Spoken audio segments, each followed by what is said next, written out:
在四行仓库坚守了4天4夜后，接到最高统帅部的撤退命令，淞沪会战结束。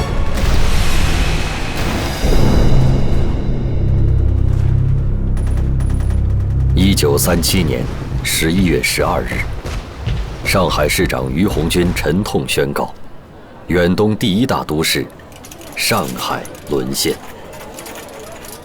百姓为逃避日军的烧杀淫掳，离开了世代居住的家园，朝内陆奔去。上海沦陷后，日军全面进驻上海，公共租界苏州河以南区域和法租界陷入了日军铁蹄的包围，沦为孤岛。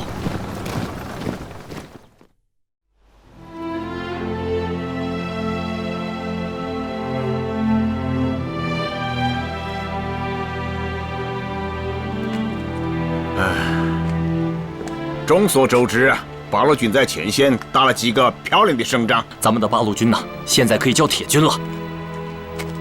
希望我们的部队都是铁军呢。从这个意义上来说，这也包括你们新四军，都应当成为打击敌人的铁拳头啊！现在全国都在学习八路军的打法，就是活打，而不是死打。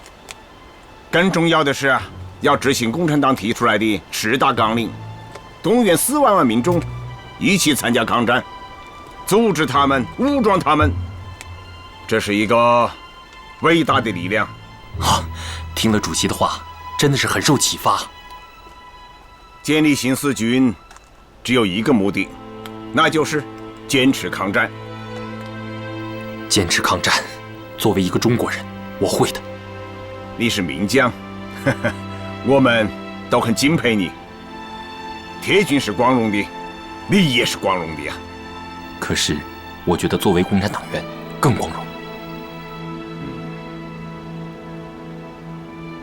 你的心思我明白，你想回到党内的想法，我们都反反复复研究了好多次。你和很多国民党的高级将领都很熟，蒋先生也很重视你。留在那里比回到党内开展工作要顺利得多呀。你要知道，新四军是共产党的部队，只要坚决地听从党的指挥，你就永远是中国共产党最优秀的党员。你放心，主席，这次来延安受到了如此的欢迎，我十分感动，让我这颗漂泊的心终于有了归宿。党又委我以重任，让我的报国之志有了施展的机会。千言万语一句话，我也听党的。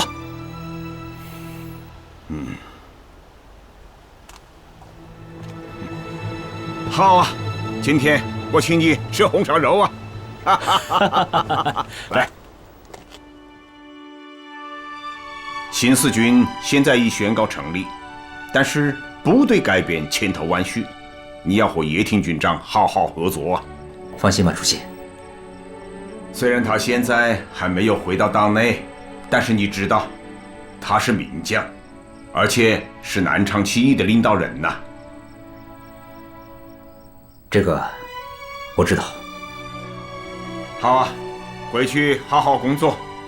陈毅和苏玉他们已经在歙县等着你们呢。主席，那我先走了。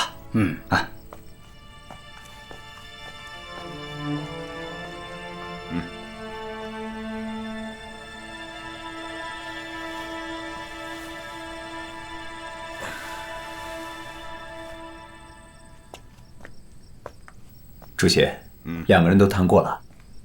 谈了，坐吧。两个人都谈了，而且还带他们去了很多地方啊。他们对于建立新四军充满信心，很是高兴啊。蒋介石也命令上海开始撤退。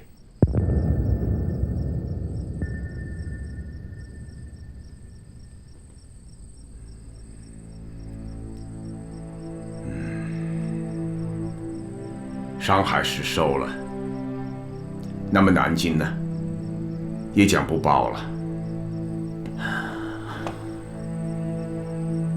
所以，江南应该有抗日的中坚力量，也许是咱们的新四军。应该就是我们的新四军。江淮平原上，中国军民开始了一场前所未有的大撤退。北路沿京沪铁路撤往南京方向，南路沿苏州河撤往杭州方向。日军战机紧追不舍，一路空袭，撤退军民伤亡惨重。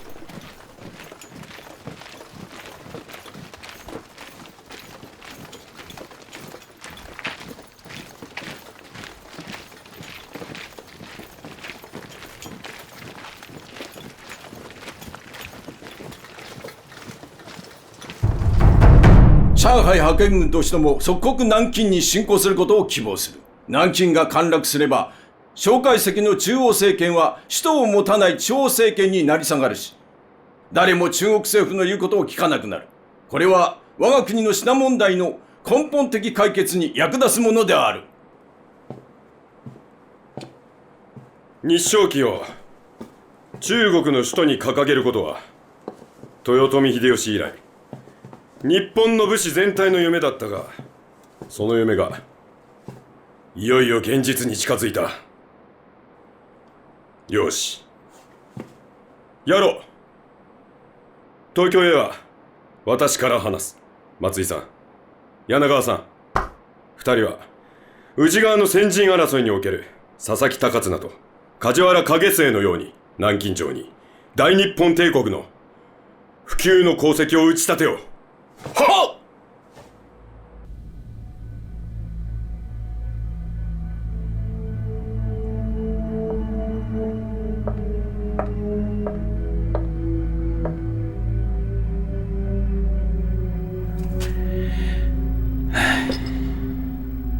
太原和上海都实现了，中国完了。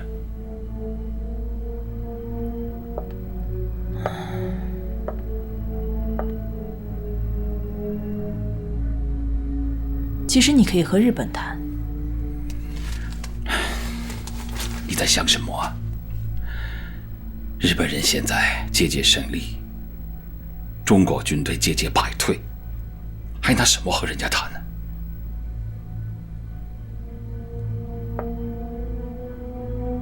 中国。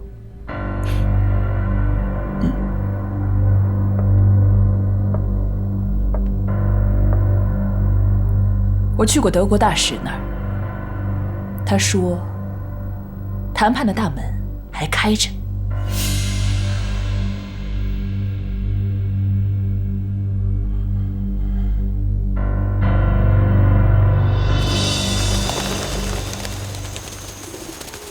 Nice to meet you。中国政府对贵国政府调解中日两国关系所做出的努力，我们表示感谢。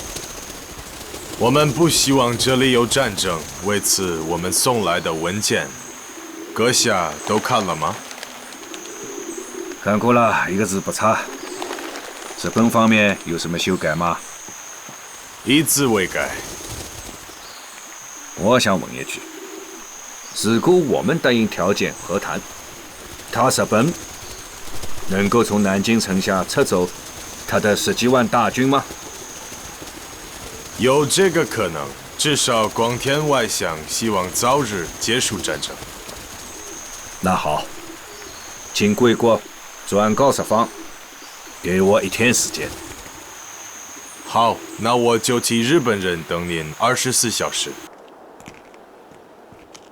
渦中方面では上海周辺での成果に乗じ、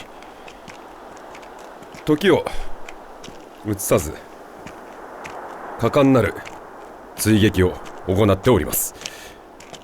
統帥部といたしましては、陛下の勅命の上にて南京に侵攻を検討しております。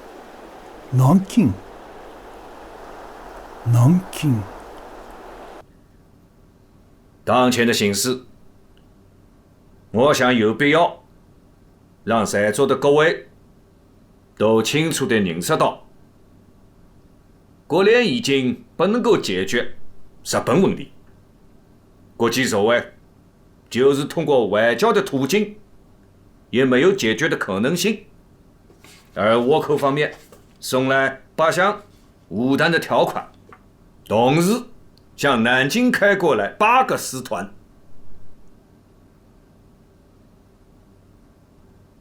下面就请赵明给大家讲一讲这个无弹的条款。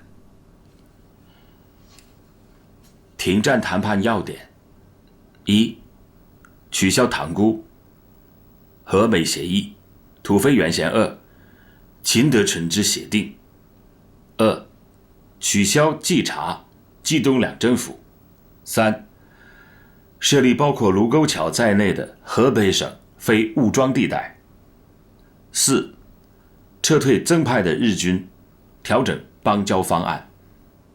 这满洲国是不是东北加蒙古就都归日本了？